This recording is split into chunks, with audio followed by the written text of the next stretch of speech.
ada beberapa ormas dan mungkin mengaku dari beberapa partai juga menyampaikan ke ruangan saya, dia bilang ini penyebab banjir karena blasting. Oke, waktu itu saya nggak bisa berdebat karena waktu itu saya punya data hanya data kertas, hasil penelitian daripada ahli-ahli yang memang membidangi tentang situasi geografis di sini. Cuma saya bisa menjawab, harus kita buktikan dulu apa dasarnya kalian bisa menyampaikan bahwa ini penyebab banjir adalah blasting. Setahu saya sebelum blasting pun sudah banjir, ya kan? Nah, kalaupun gini apa penyebab itu kita pastikan, nah saya juga harus membuktikan ke lokasi bahwa saya lihat langsung, ya. Dan kesempatan ini ya saya paksakan saya harus ke sini, harus melihat. Dan saya ternyata melihat di sini di mana lokasi blasting di sana, banjir di mana, saya melihat dengan drone, ya apa yang dilakukan oleh peti-peti itu, pembuangannya kemana kita bisa lihat, ya. Jadi saya bisa menjawab langsung penyebab banjir adalah karena dari sumbernya dari hulunya dari peti. Kalau yang blasting kan di sebelah sini nih, secara peta pun kita bisa melihat, orang awam bisa melihat kemana itu alirannya, ya. Nah, di sini saya mendapat satu informasi, satu gambaran bahwa inilah penyebab daripada banjir bandang itu. Itu yang pokoknya saya pengen lihat di situ. Yang lain-lain mungkin saya mau lihat juga alur pekerjaan peti-peti seperti apa, batas-batas wilayah tambang pets itu di mana. Sehingga nanti dalam operasi selanjutnya yang mungkin akan lebih besar kita lakukan, yang sebelumnya dari operasi wilayah dari Polres sudah terlaksana dan hasilnya alhamdulillah bagus. Terima kasih bantuan rekan-rekan juga, ya. Nanti kami dengan gambaran itu evaluasi untuk yang lebih jauh dan lebih besar. Sehingga kami memetakan dulu nih sekarang nih sekalian gitu. Tadi dari drone jelas sekali nih yang masih ada bekerja, di mana tenda-tenda juga masih ada, di mana ngumpetin alat berat, nah itu, ya. Dan melihat alur ini kita bisa menentukan juga pembuangan mereka apa yang dibuang di situ, ya. Air, ya, lumpur dan merkurinya juga dibuang itu. Nanti bermuaranya ke masyarakat sana. Dan hasil pengecekan yang bawah tadi terakhir nih, ya. Kalau kita ini musim kemarau, apa yang terjadi?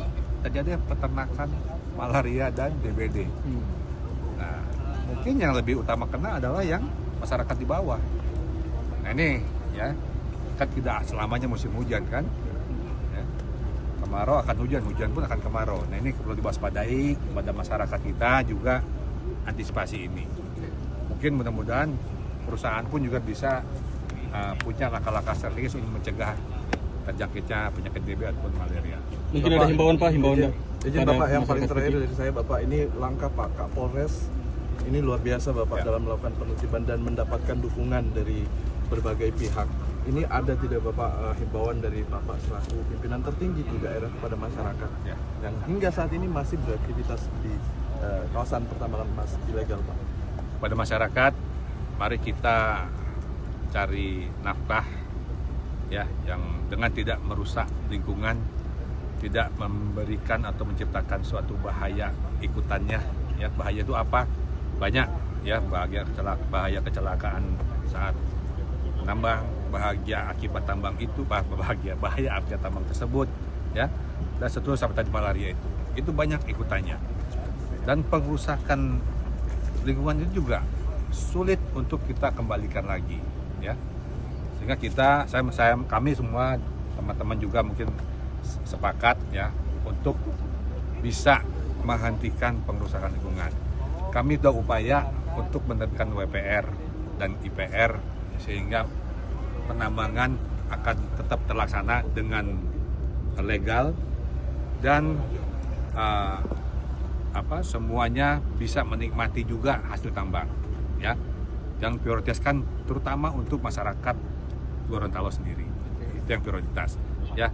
Mari kerjasama semua, kesadaran, dan kalau kita banyak orang-orang luar Gorontalo, ngapain kita juga backup membantu mereka, ya, bantu backup sukseskan WPR IPR, ya, sehingga semua kita bisa merasakannya.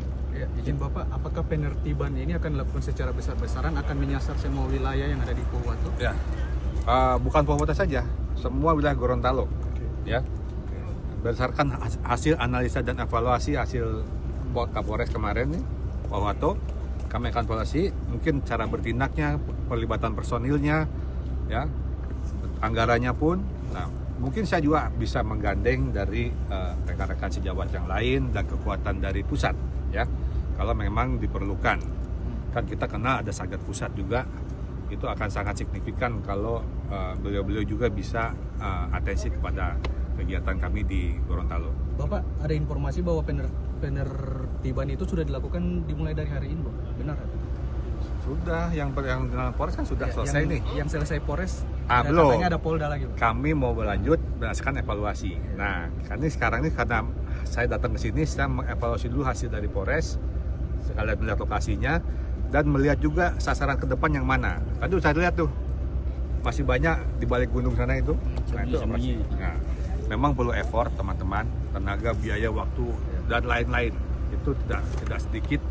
Personil pun juga harus kita siapkan. Jadi harus matang betul, ya. Jangan sampai kita udah jauh-jauh sekian hari berjalan nggak dapat apa-apa juga, kan kasihan anak buah saya. Gitu. Ini mereka yang ikut sampai malam-malam sudah. Aduh. Terima kasih, luar biasa ya. Luar biasa. Tanpa kalian kita nggak bisa. Terima kasih Bapak.